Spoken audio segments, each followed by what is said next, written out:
donc un macroéconomiste.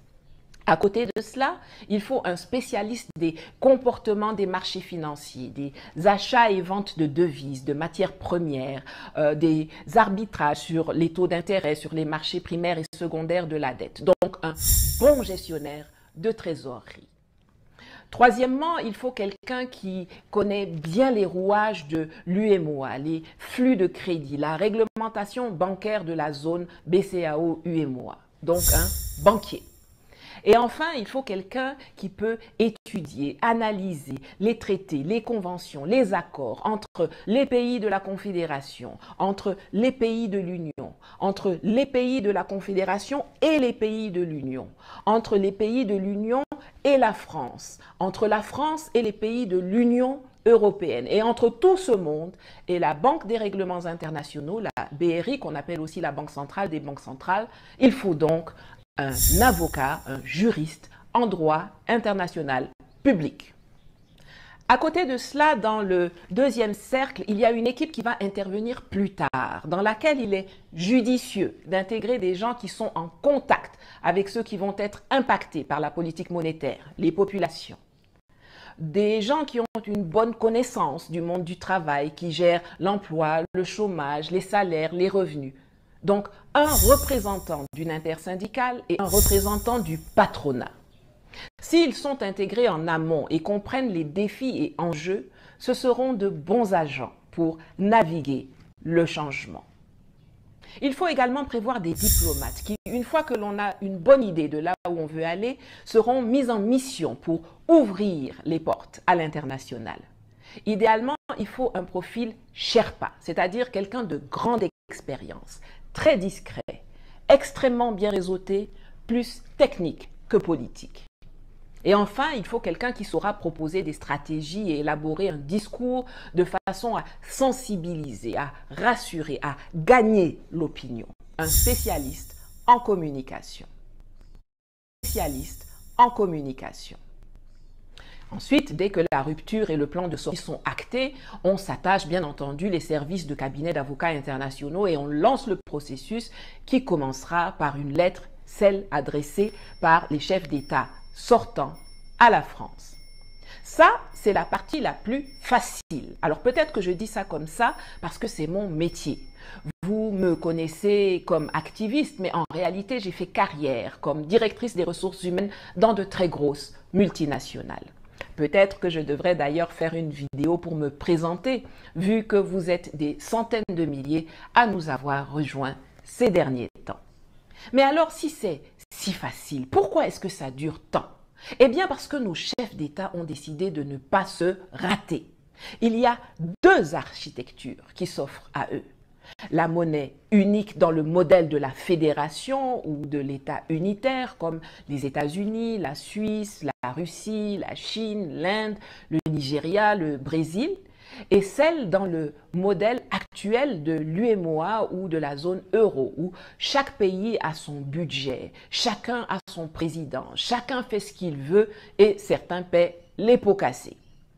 Nos chefs d'État de l'AES savent qu'il ne sert à rien d'opter pour le modèle CFA-euro. On voit tous que ce soit en Afrique ou en Europe, ça ne marche pas et qu'une monnaie lancée sous ces auspices disparates est vouée à l'échec à plus ou moins brève échéance. Si l'on ne veut pas avoir affaire, comme l'UE ou l'UEMOA, à des politiques d'harmonisation pas respectées, des critères de convergence jamais atteints, des commissions incontrôlables, des parlements inutiles et des cours de justice dont les décisions ne sont contraignantes pour personne, alors il faut unifier avant de lancer la monnaie plutôt qu'harmoniser après avoir lancé. La CEDEAO que nous allons quitter est l'Union des États. L'UEMOA que nous allons quitter est l'Union des États. Mais le Niger, le Burkina et le Fer, c'est l'Union des peuples. Et pour cela, il faut absolument aller à la fédération du Liptako-Gourma avec un seul gouvernement, un seul budget, un seul déficit, un marché unique, une seule armée, un seul drapeau, un seul hymne, une seule diplomatie, une seule justice avant de lancer la monnaie de l'État fédéral sur le modèle du dollar états-unien, du franc suisse, du rouble russe, du yuan chinois ou du roupie indien. Tout comme les USA sont composés de 50 États, que la Suisse compte 26 cantons et que la Russie a 22 républiques, le pays que l'on appellera la Fédération du Liptako-Gourma comptera 3 États, l'État du Niger, l'État du Mali et l'État du Burkina Faso.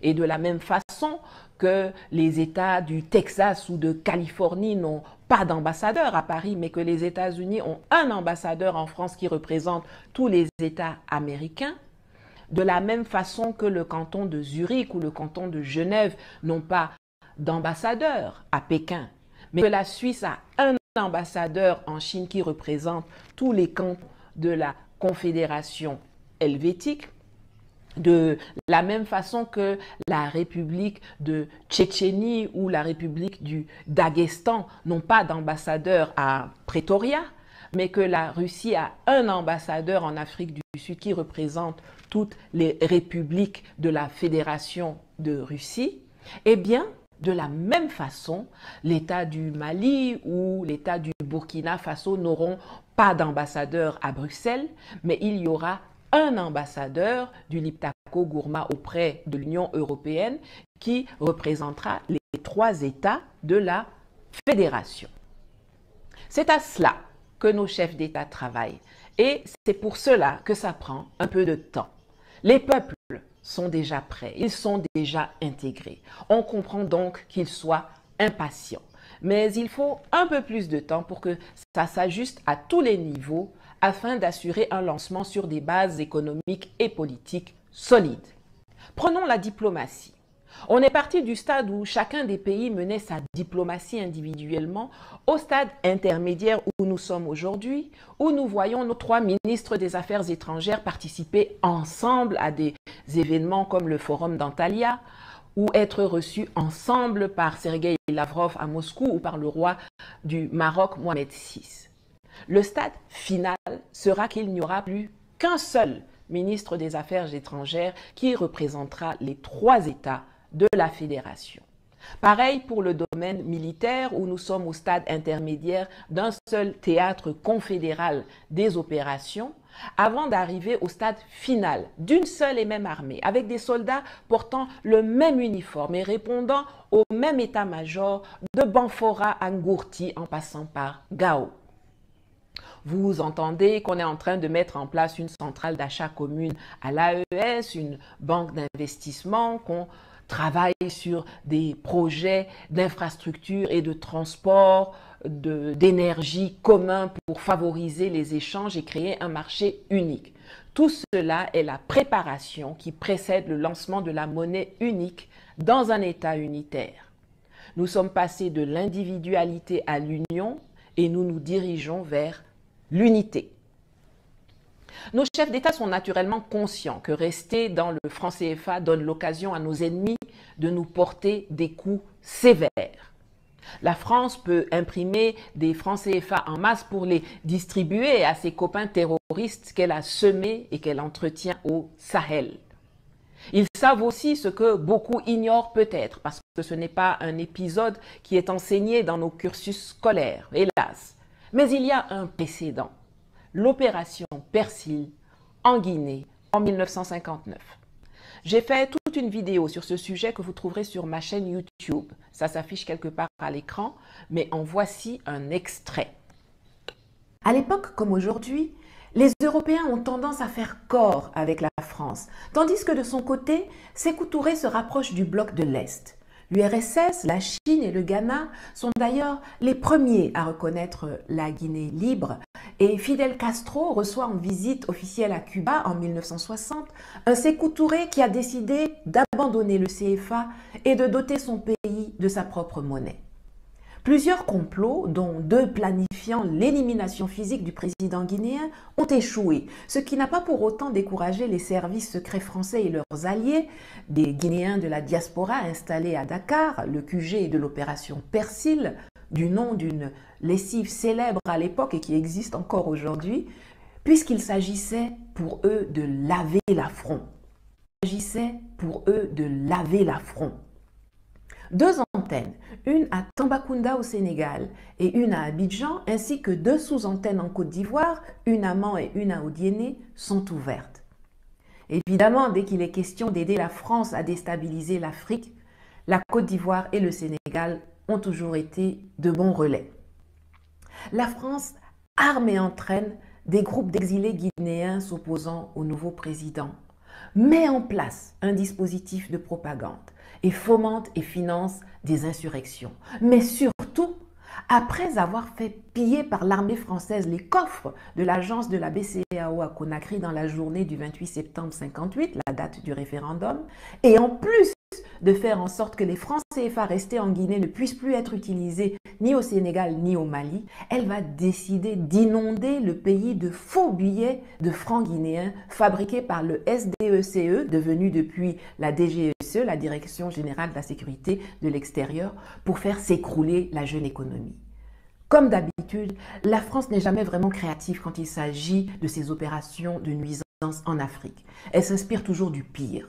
De la même façon que Pierre Messmer, le haut-commissaire de l'Afrique équatoriale, puis occidentale française, reconnaîtra, le sourire aux lèvres, s'être inspiré des camps de concentration allemands pour mater les indépendantistes camerounais, de la même manière, ils ont plagié une méthode nazie utilisée contre l'Angleterre pendant la Seconde Guerre mondiale, l'opération Bernhardt, pour déséquilibrer et asphyxier l'économie guinéenne. Comme disait l'autre, hâte-toi lentement. Les dirigeants de l'AES et leurs équipes sont au travail. La volonté politique de quitter dans le cauchemar du franc CFA a été affirmée, réaffirmée au plus haut niveau des États et ne fait aucun doute. C'est cela le plus important. Des pays comme le Maroc, la Tunisie, le Vietnam, le Cambodge, la Mauritanie, le Laos sont sortis de la zone franc. Même la Guinée, qui avait été attaquée économiquement par la DGSE sous De Gaulle, ne s'en sort pas plus mal que d'autres pays engoncés dans le CFA. Gérer soi-même sa monnaie n'est pas quelque chose de foncièrement compliqué. Sur 54 pays en Afrique, les seuls qui jusqu'à ce jour sont incapables de le faire sont les 14 pays de l'UEMOA et de la CEMAC ainsi que les Comores. Quand les nouveaux billets arriveront sur le marché, 80% du travail aura été fait en amont.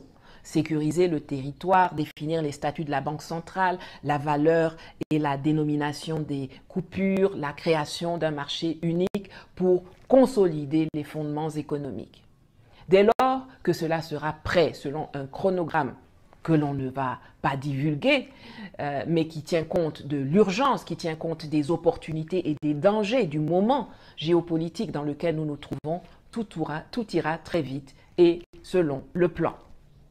Vous ne voyez peut-être pas encore les grosses feuilles sortir de terre, mais sachez que les racines qui sont en train de grandir en sous-sol sont robustes pour donner un ancrage solide à notre déploiement vers la liberté, vers la maturité, vers le progrès que nous méritons individuellement et collectivement en tant qu'Africains et humains.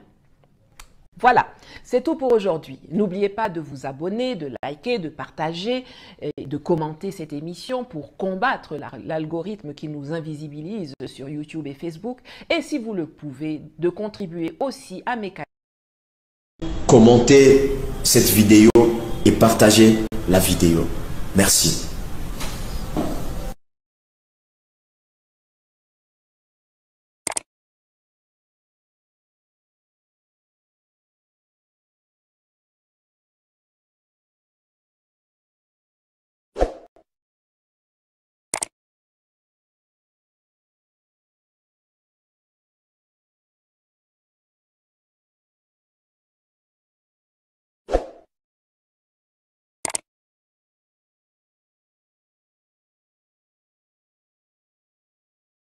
La vidéo si elle vous plaît, et si vous êtes nouveau sur la chaîne, n'oubliez pas de vous abonner et d'activer la notification pour ne rater aucune de nos prochaines vidéos.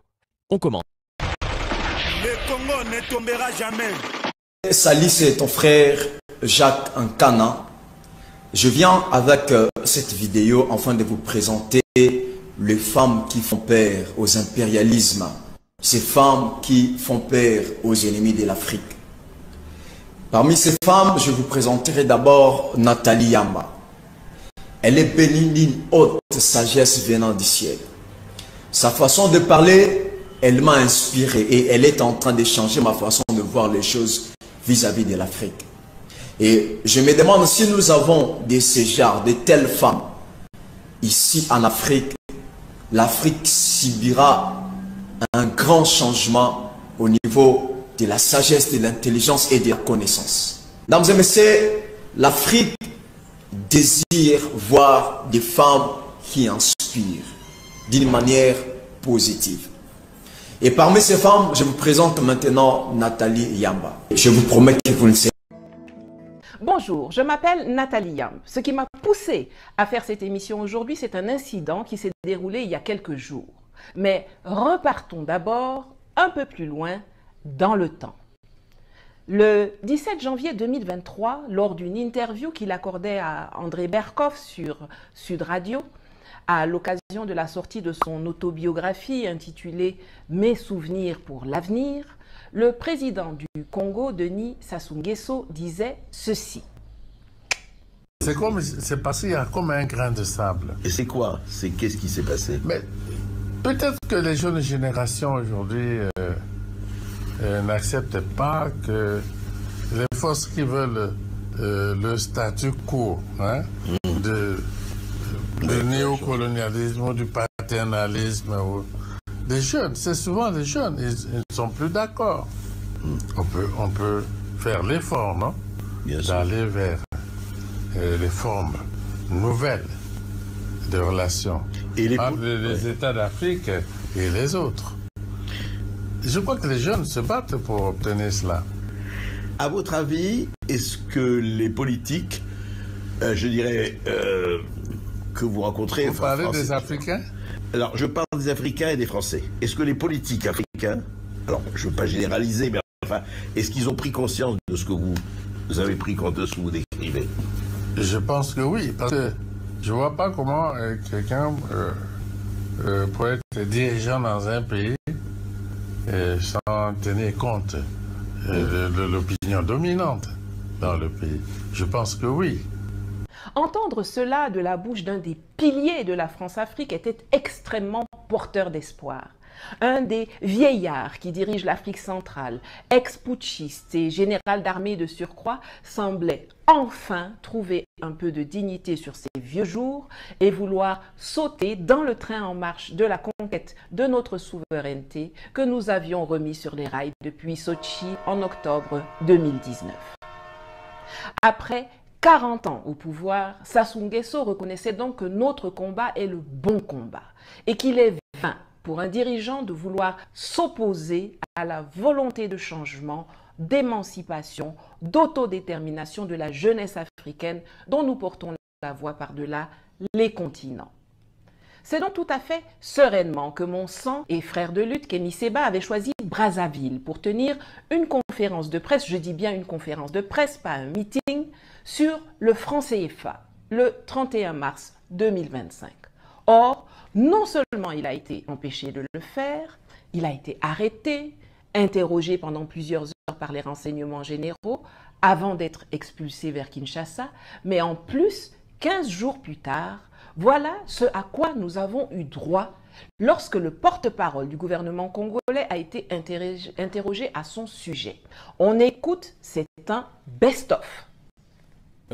S'il fallait parler du franc CFA, puisqu'il paraît que la conférence de presse aurait dû tourner autour du franc CFA, alors certainement que ce monsieur avait l'intention de critiquer le fait qu'un pays comme le nôtre, comme d'autres à travers l'Afrique, utilise cette monnaie comme valeur économique, faciale et financière pour ses échanges et transactions économiques et financières. Je dois quand même vous rappeler que dans tous les systèmes juridiques au monde, il y a ce qu'on appelle un délit. Un délit qui est commun à tous les pays. C'est de critiquer la monnaie qui est en cours et en usage dans le pays dans lequel on critique cette monnaie. Tout simplement parce que la critique de la monnaie, qui est un élément de stabilité, qu'on le veuille ou pas, qu'on ait le franc CFA, le franc congolais ou ce qu'on en voudrait à la place, c'est l'élément de la stabilité économique et financière d'un État. Quand vous critiquez la monnaie, eh bien tout simplement, vous pouvez provoquer des mouvements économiques et financiers qu'on ne maîtriserait pas.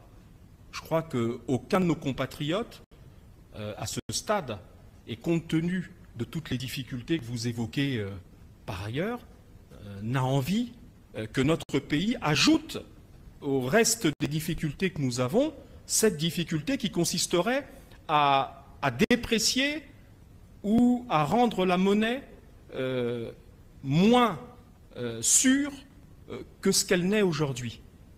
Pour votre information, le franc CFA, qu'on le veuille ou pas, qu'on ait des préjugés politiques ou pas, c'est un des rares éléments de stabilité sur le plan financier à travers le monde, en Afrique francophone et dans notre sous-région en particulier.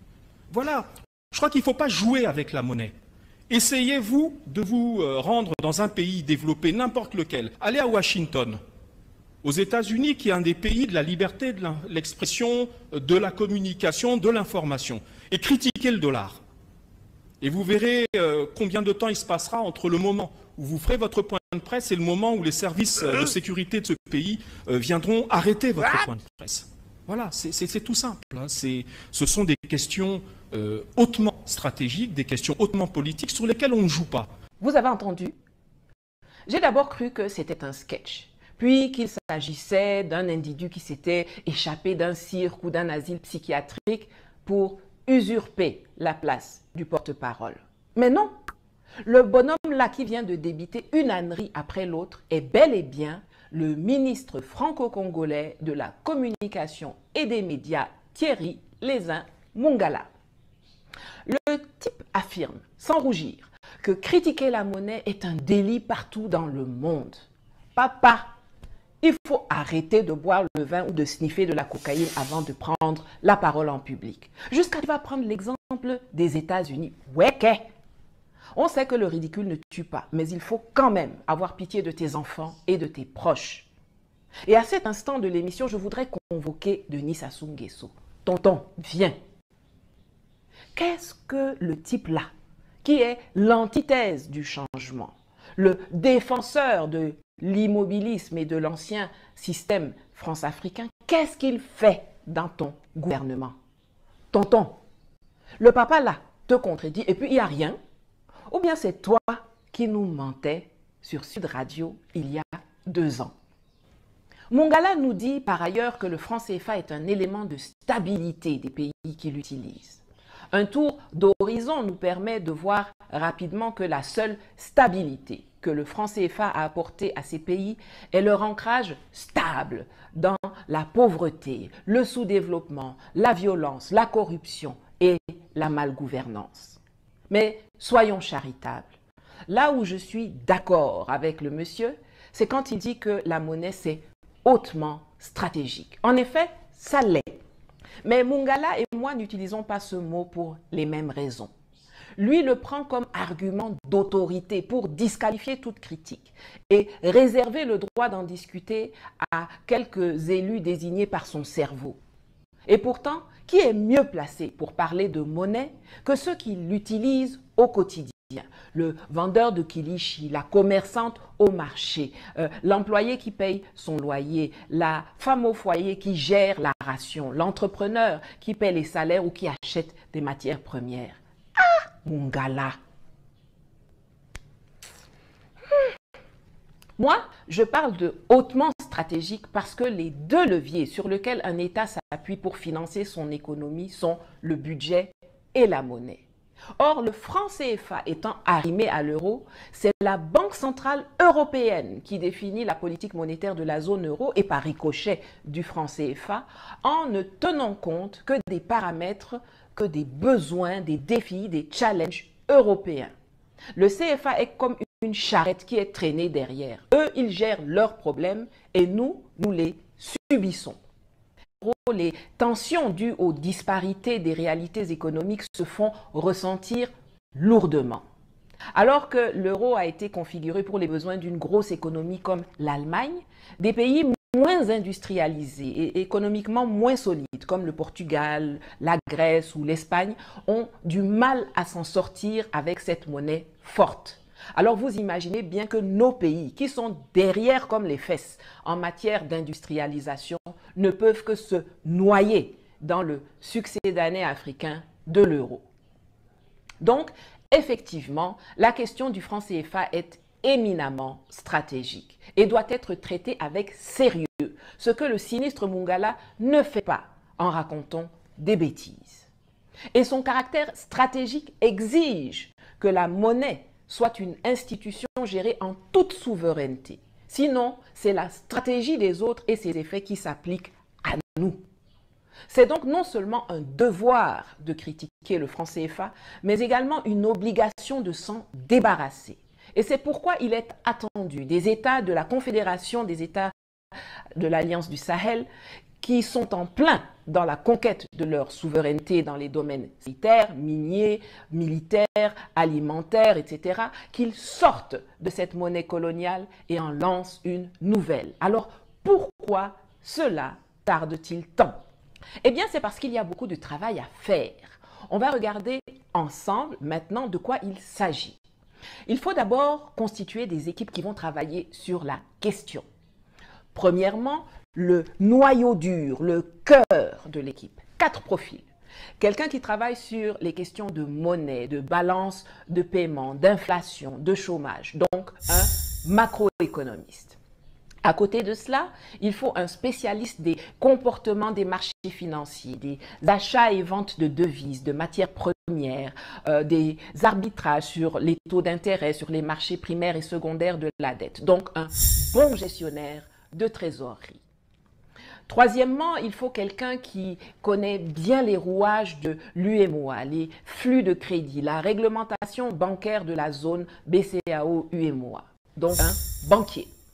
Et enfin, il faut quelqu'un qui peut étudier, analyser les traités, les conventions, les accords entre les pays de la Confédération, entre les pays de l'Union, entre les pays de la Confédération et les pays de l'Union, entre les pays de l'Union et la France, entre la France et les pays de l'Union européenne, et entre tout ce monde et la Banque des règlements internationaux, la BRI, qu'on appelle aussi la Banque centrale des banques centrales.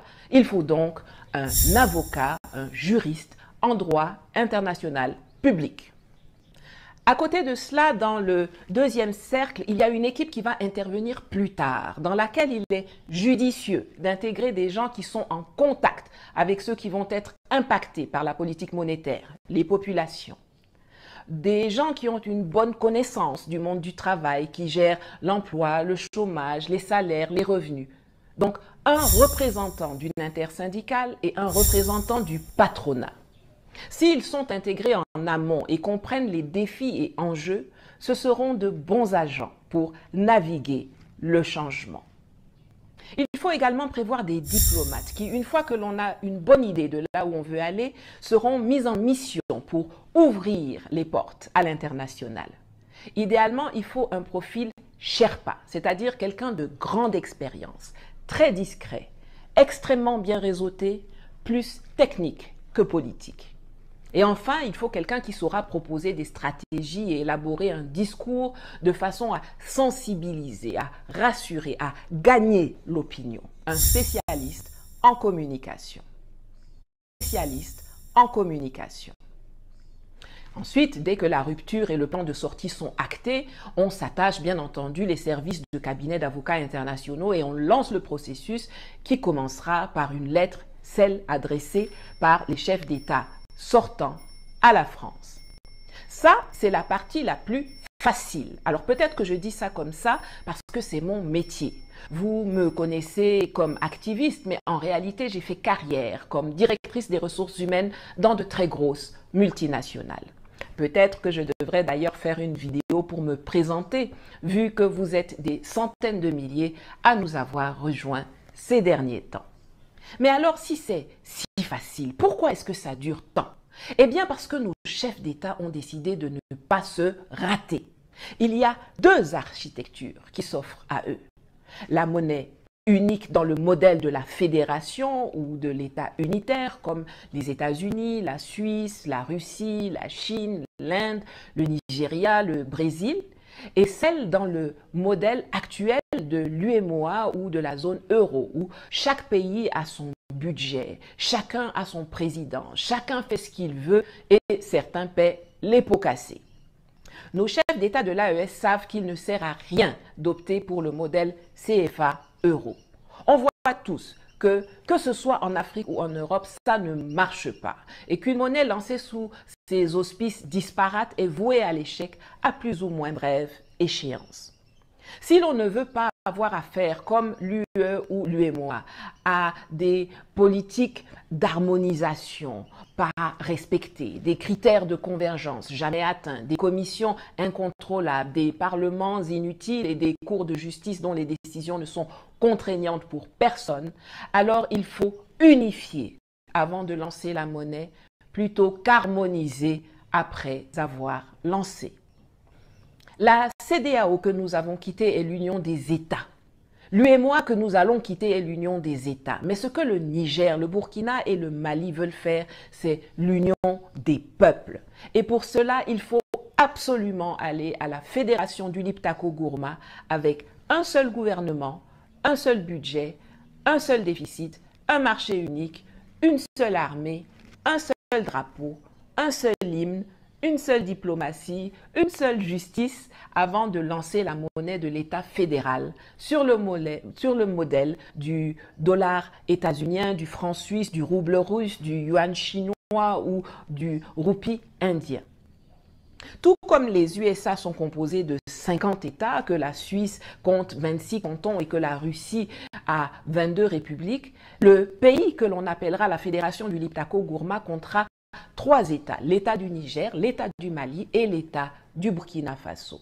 Et de la même façon que les États du Texas ou de Californie n'ont pas d'ambassadeur à Paris, mais que les États-Unis ont un ambassadeur en France qui représente tous les États américains, de la même façon que le canton de Zurich ou le canton de Genève n'ont pas d'ambassadeur à Pékin, mais que la Suisse a un ambassadeur en Chine qui représente tous les cantons de la Confédération helvétique, de la même façon que la République de Tchétchénie ou la République du Daghestan n'ont pas d'ambassadeur à Pretoria, mais que la Russie a un ambassadeur en Afrique du Sud qui représente toutes les républiques de la Fédération de Russie, eh bien, de la même façon, l'État du Mali ou l'État du Burkina Faso n'auront pas d'ambassadeur à Bruxelles, mais il y aura un ambassadeur du Liptako-Gourma auprès de l'Union européenne qui représentera les 3 États de la Fédération. C'est à cela que nos chefs d'État travaillent et c'est pour cela que ça prend un peu de temps. Les peuples sont déjà prêts, ils sont déjà intégrés. On comprend donc qu'ils soient impatients.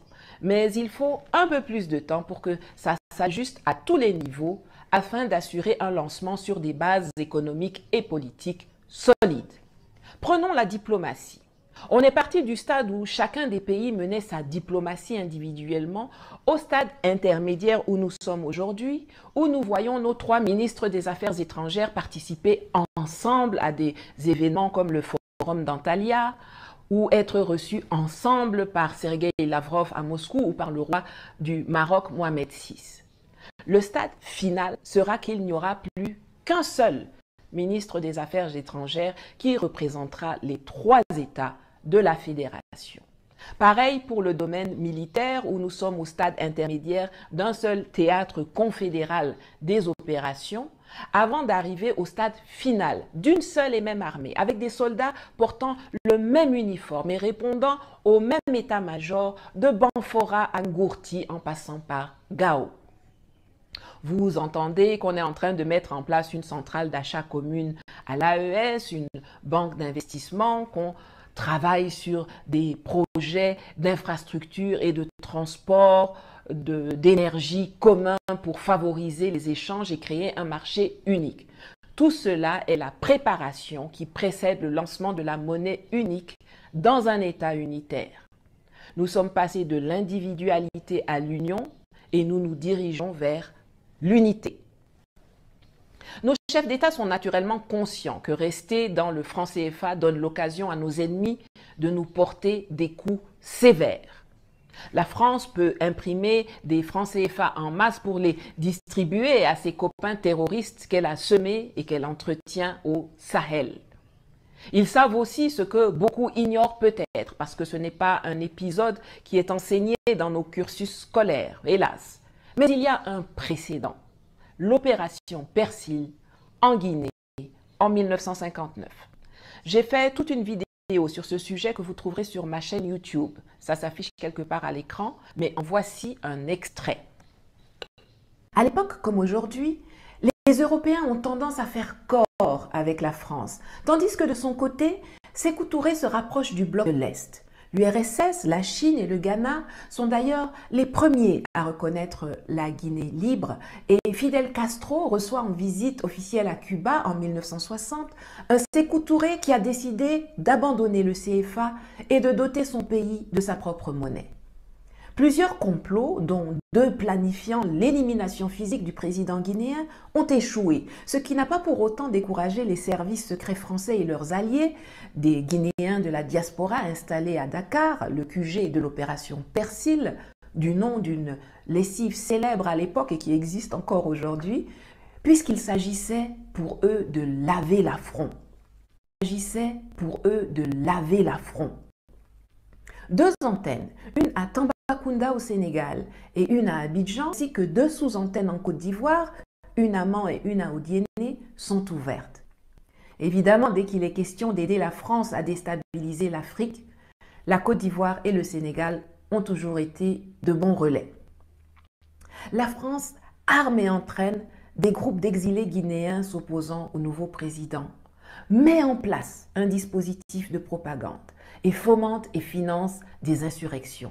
Mais surtout, après avoir fait piller par l'armée française les coffres de l'agence de la BCEAO à Conakry dans la journée du 28 septembre 58, la date du référendum, et en plus de faire en sorte que les francs CFA restés en Guinée ne puissent plus être utilisés ni au Sénégal ni au Mali, elle va décider d'inonder le pays de faux billets de francs guinéens fabriqués par le SDECE, devenu depuis la DGSE, la Direction Générale de la Sécurité de l'Extérieur, pour faire s'écrouler la jeune économie. Comme d'habitude, la France n'est jamais vraiment créative quand il s'agit de ses opérations de nuisance en Afrique. Elle s'inspire toujours du pire.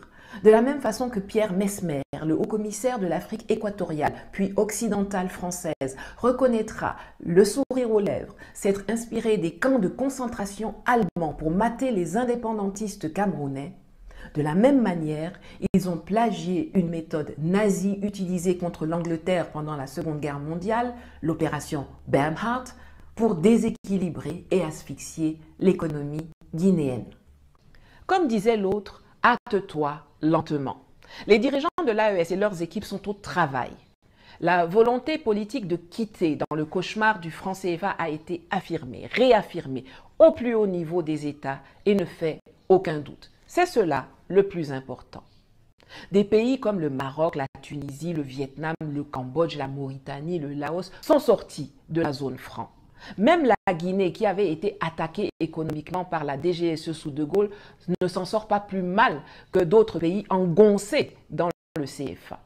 Gérer soi-même sa monnaie n'est pas quelque chose de foncièrement compliqué. Sur 54 pays en Afrique, les seuls qui jusqu'à ce jour sont incapables de le faire sont les 14 pays de l'UEMOA et de la CEMAC ainsi que les Comores. Quand les nouveaux billets arriveront sur le marché, 80% du travail aura été fait en amont. Sécuriser le territoire, définir les statuts de la Banque centrale, la valeur et la dénomination des coupures, la création d'un marché unique pour consolider les fondements économiques. Dès lors que cela sera prêt selon un chronogramme que l'on ne va pas divulguer, mais qui tient compte de l'urgence, qui tient compte des opportunités et des dangers du moment géopolitique dans lequel nous nous trouvons, tout ira très vite et selon le plan.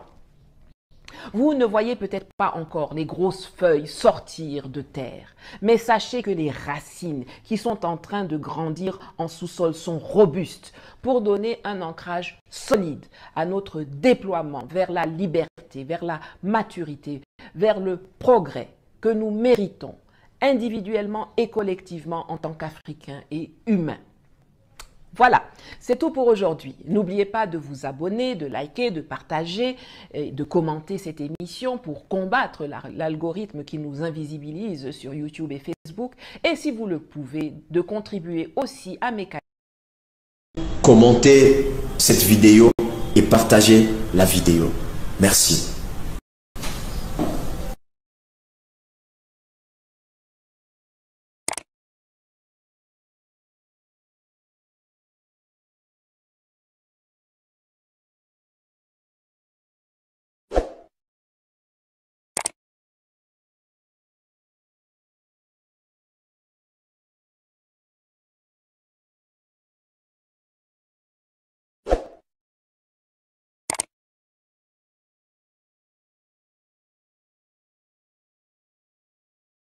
La vidéo si elle vous plaît et si vous êtes nouveau sur la chaîne, n'oubliez pas de vous abonner et d'activer la notification pour ne rater aucune de nos prochaines vidéos.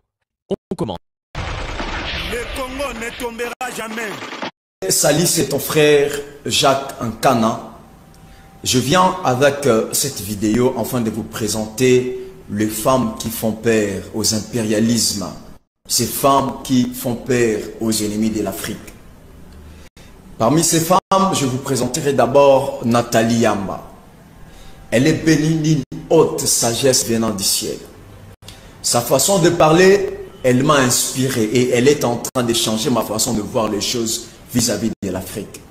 Et je me demande si nous avons de ces genres, de telles femmes ici en Afrique, l'Afrique subira un grand changement au niveau de la sagesse, de l'intelligence et de la connaissance. Mesdames et messieurs, l'Afrique désire voir des femmes qui inspirent d'une manière positive. Et parmi ces femmes, je vous présente maintenant Nathalie Yamba. Je vous promets que vous ne serez pas. Bonjour, je m'appelle Nathalie Yamba. Ce qui m'a poussée à faire cette émission aujourd'hui, c'est un incident qui s'est déroulé il y a quelques jours. Mais repartons d'abord un peu plus loin dans le temps.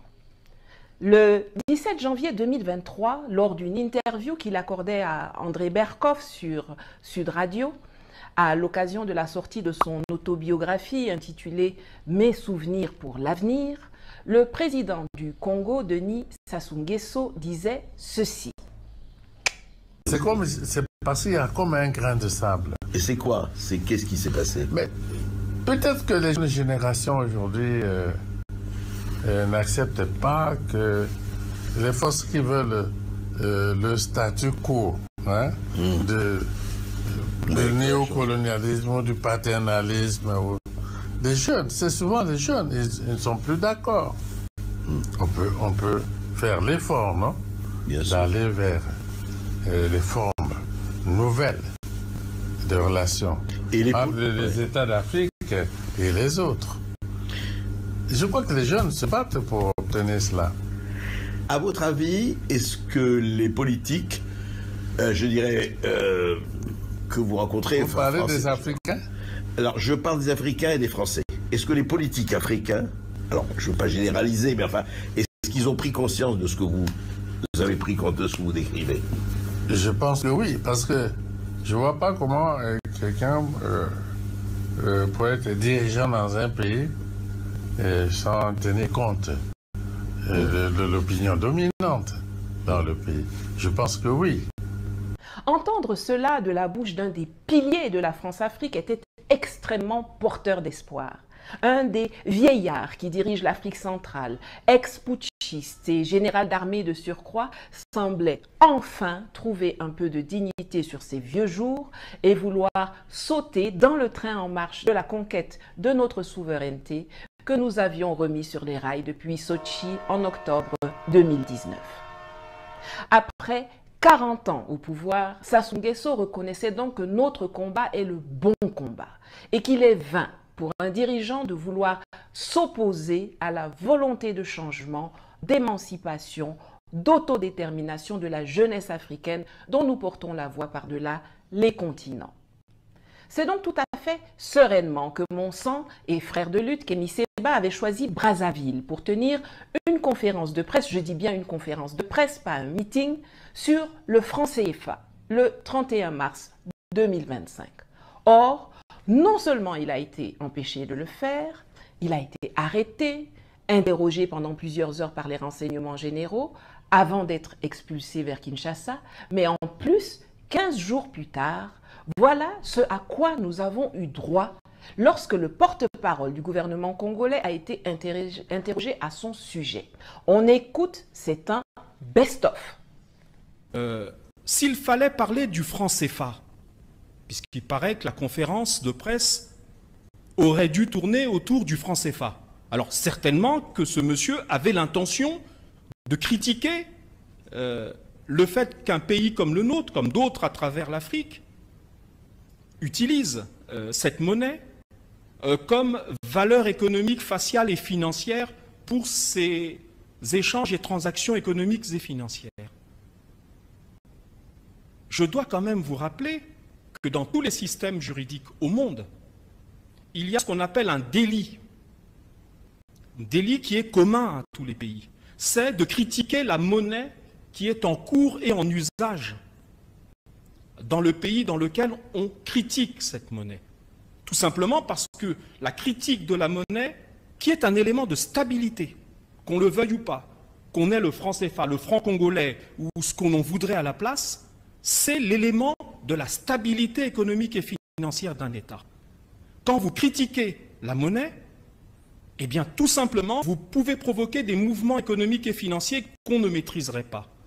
Je crois qu'aucun de nos compatriotes, à ce stade, et compte tenu de toutes les difficultés que vous évoquez par ailleurs, n'a envie que notre pays ajoute au reste des difficultés que nous avons, cette difficulté qui consisterait à déprécier ou à rendre la monnaie moins sûre que ce qu'elle n'est aujourd'hui. Pour votre information, le franc CFA, qu'on le veuille ou pas, qu'on ait des préjugés politiques ou pas, c'est un des rares éléments de stabilité sur le plan financier à travers le monde, en Afrique francophone et dans notre sous-région en particulier. Voilà, je crois qu'il ne faut pas jouer avec la monnaie. Essayez-vous de vous rendre dans un pays développé, n'importe lequel. Allez à Washington, aux États-Unis, qui est un des pays de la liberté de l'expression, de la communication, de l'information, et critiquez le dollar. Et vous verrez combien de temps il se passera entre le moment où vous faites votre point de presse et le moment où les services de sécurité de ce pays viendront arrêter votre point de presse. Voilà, c'est tout simple. Hein. Ce sont des questions hautement stratégiques, des questions hautement politiques sur lesquelles on ne joue pas. Vous avez entendu? J'ai d'abord cru que c'était un sketch, puis qu'il s'agissait d'un individu qui s'était échappé d'un cirque ou d'un asile psychiatrique pour usurper la place du porte-parole. Mais non, le bonhomme là qui vient de débiter une ânerie après l'autre est bel et bien le ministre franco-congolais de la communication et des médias, Thierry Lézin Mongala. Le type affirme, sans rougir, que critiquer la monnaie est un délit partout dans le monde. Papa, il faut arrêter de boire le vin ou de sniffer de la cocaïne avant de prendre la parole en public. Jusqu'à tu vas prendre l'exemple des États-Unis. Ouais, qu'est. On sait que le ridicule ne tue pas, mais il faut quand même avoir pitié de tes enfants et de tes proches. Et à cet instant de l'émission, je voudrais convoquer Denis Sassou Nguesso. Tonton, viens. Qu'est-ce que le type là, qui est l'antithèse du changement, le défenseur de l'immobilisme et de l'ancien système france-africain, qu'est-ce qu'il fait dans ton gouvernement? Tonton, le papa là te contredit et puis il n'y a rien? Ou bien c'est toi qui nous mentais sur Sud Radio il y a 2 ans? Mongala nous dit par ailleurs que le franc CFA est un élément de stabilité des pays qui l'utilisent.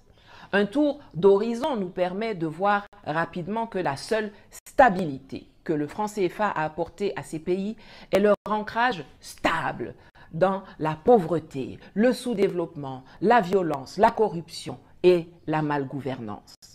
Mais soyons charitables. Là où je suis d'accord avec le monsieur, c'est quand il dit que la monnaie, c'est hautement stratégique. En effet, ça l'est. Mais Mungala et moi n'utilisons pas ce mot pour les mêmes raisons. Lui le prend comme argument d'autorité pour disqualifier toute critique et réserver le droit d'en discuter à quelques élus désignés par son cerveau. Et pourtant, qui est mieux placé pour parler de monnaie que ceux qui l'utilisent au quotidien?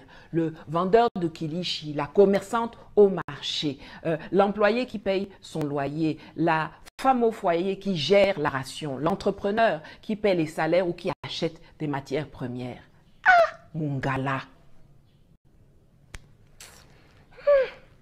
Moi, je parle de hautement stratégique parce que les deux leviers sur lesquels un État s'appuie pour financer son économie sont le budget et la monnaie. Or, le franc CFA étant arrimé à l'euro, c'est la Banque centrale européenne qui définit la politique monétaire de la zone euro et par ricochet du franc CFA en ne tenant compte que des paramètres, que des besoins, des défis, des challenges européens.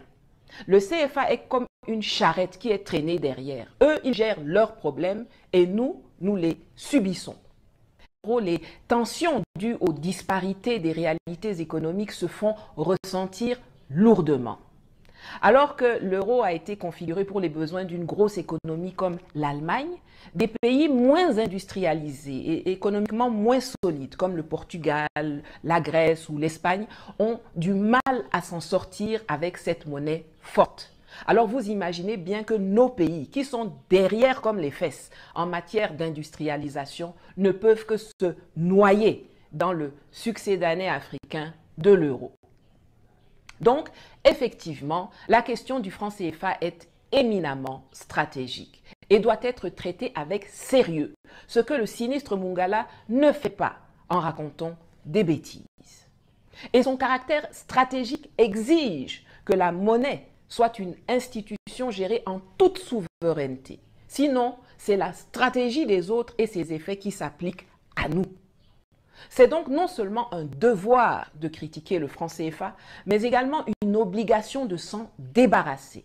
Et c'est pourquoi il est attendu des États de la Confédération des États de l'Alliance du Sahel qui sont en plein dans la conquête de leur souveraineté dans les domaines sécuritaires, miniers, militaires, alimentaires, etc., qu'ils sortent de cette monnaie coloniale et en lancent une nouvelle. Alors, pourquoi cela tarde-t-il tant?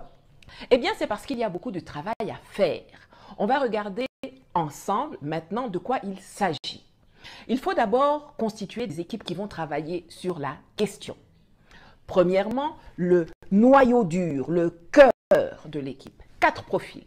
Quelqu'un qui travaille sur les questions de monnaie, de balance de paiement, d'inflation, de chômage. Donc, un macroéconomiste. À côté de cela, il faut un spécialiste des comportements des marchés financiers, des achats et ventes de devises, de matières premières, des arbitrages sur les taux d'intérêt, sur les marchés primaires et secondaires de la dette. Donc, un bon gestionnaire de trésorerie. Troisièmement, il faut quelqu'un qui connaît bien les rouages de l'UEMOA, les flux de crédit, la réglementation bancaire de la zone BCAO-UEMOA. Donc, un banquier.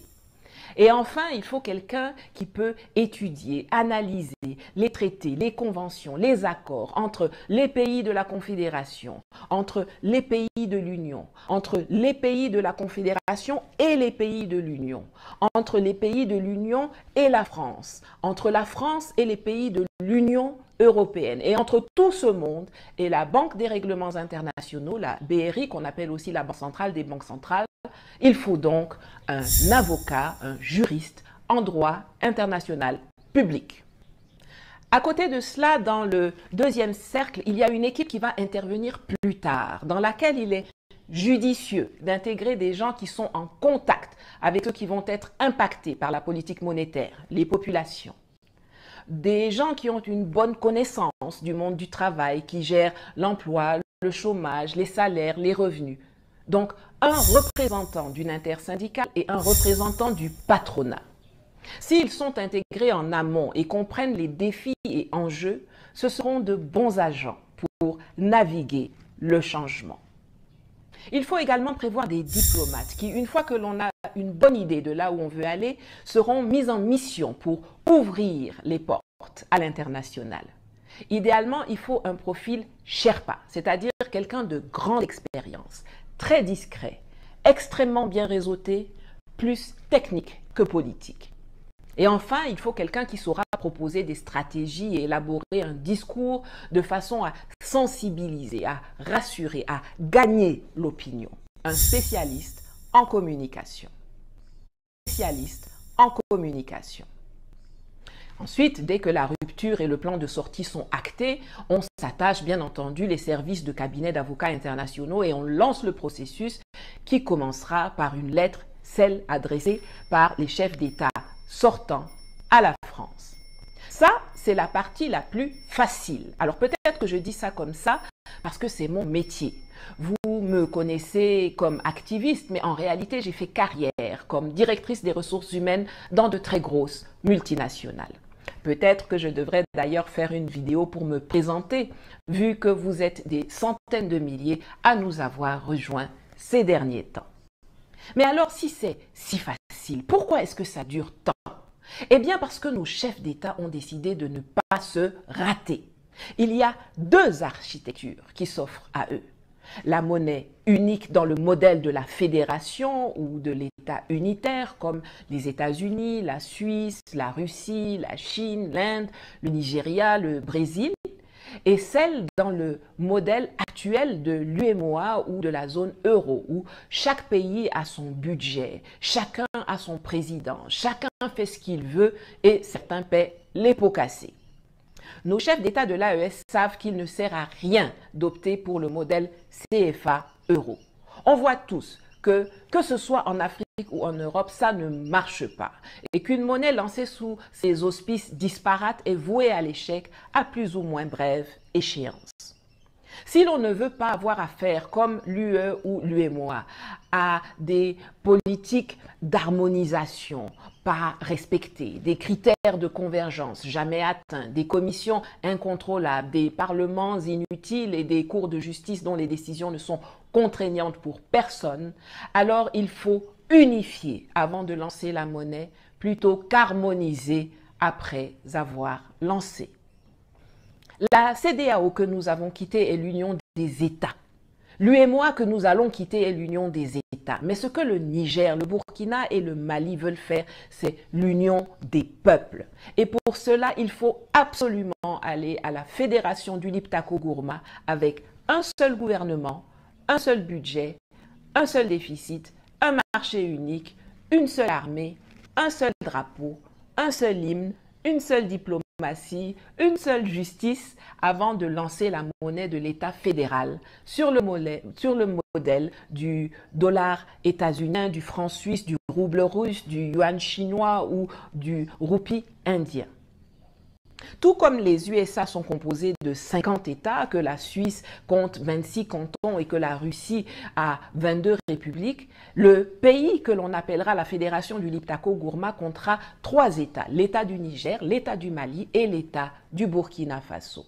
Et de la même façon que les États du Texas ou de Californie n'ont pas d'ambassadeur à Paris, mais que les États-Unis ont un ambassadeur en France qui représente tous les États américains, de la même façon que le canton de Zurich ou le canton de Genève n'ont pas d'ambassadeur à Pékin, mais que la Suisse a un ambassadeur en Chine qui représente tous les cantons de la Confédération helvétique, de la même façon que la République de Tchétchénie ou la République du Daghestan n'ont pas d'ambassadeur à Pretoria, mais que la Russie a un ambassadeur en Afrique du Sud qui représente toutes les républiques de la Fédération de Russie, eh bien, de la même façon, l'État du Mali ou l'État du Burkina Faso n'auront pas d'ambassadeur à Bruxelles, mais il y aura un ambassadeur du Liptako-Gourma auprès de l'Union européenne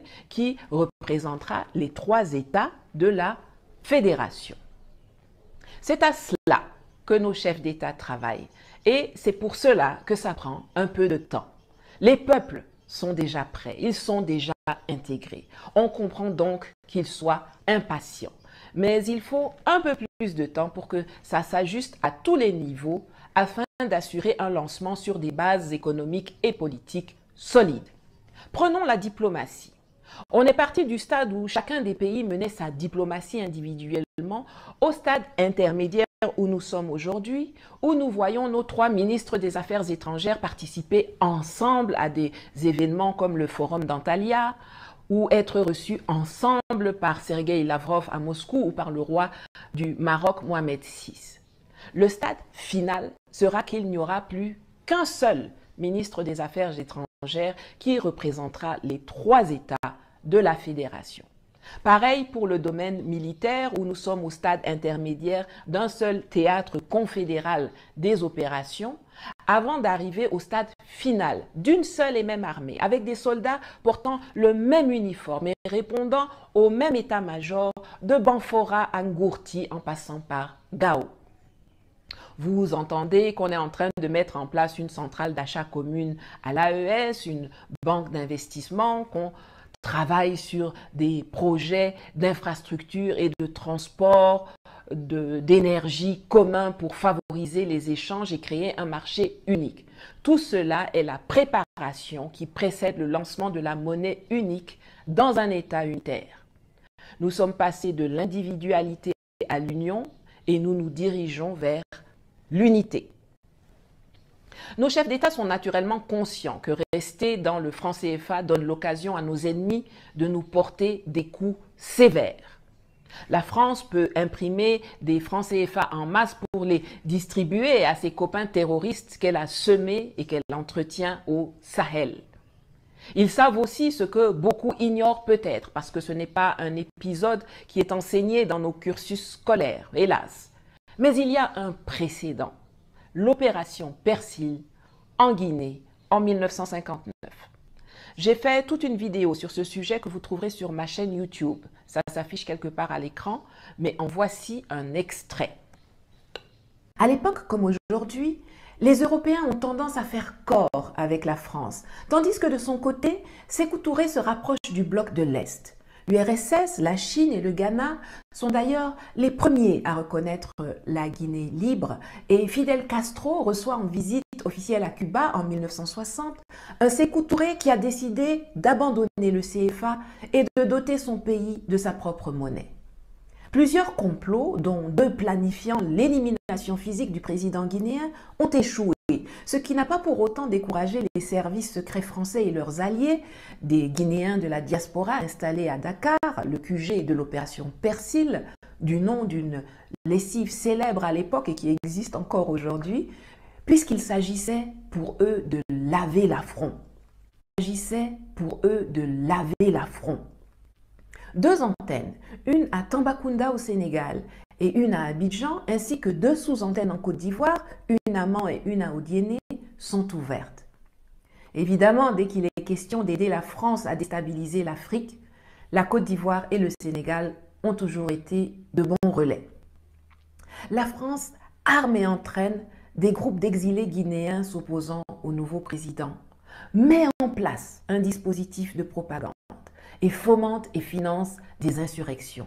Mais surtout, après avoir fait piller par l'armée française les coffres de l'agence de la BCEAO à Conakry dans la journée du 28 septembre 58, la date du référendum, et en plus de faire en sorte que les francs CFA restés en Guinée ne puissent plus être utilisés ni au Sénégal ni au Mali, elle va décider d'inonder le pays de faux billets de francs guinéens fabriqués par le SDECE, devenu depuis la DGSE, la Direction Générale de la Sécurité de l'Extérieur, pour faire s'écrouler la jeune économie. Comme d'habitude, la France n'est jamais vraiment créative quand il s'agit de ses opérations de nuisance en Afrique. Elle s'inspire toujours du pire.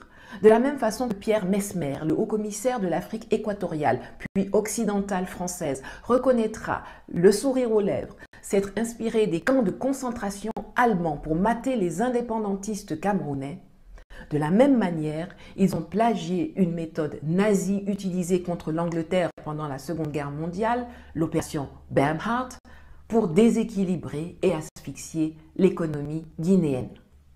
Comme disait l'autre, hâte-toi lentement. Les dirigeants de l'AES et leurs équipes sont au travail. La volonté politique de quitter dans le cauchemar du franc CFA a été affirmée, réaffirmée au plus haut niveau des États et ne fait aucun doute. C'est cela le plus important. Des pays comme le Maroc, la Tunisie, le Vietnam, le Cambodge, la Mauritanie, le Laos sont sortis de la zone franc. Même la Guinée, qui avait été attaquée économiquement par la DGSE sous De Gaulle, ne s'en sort pas plus mal que d'autres pays engoncés dans le CFA. Gérer soi-même sa monnaie n'est pas quelque chose de foncièrement compliqué. Sur 54 pays en Afrique, les seuls qui jusqu'à ce jour sont incapables de le faire sont les 14 pays de l'UMOA et de la CEMAC ainsi que les Comores. Quand les nouveaux billets arriveront sur le marché, 80% du travail aura été fait en amont.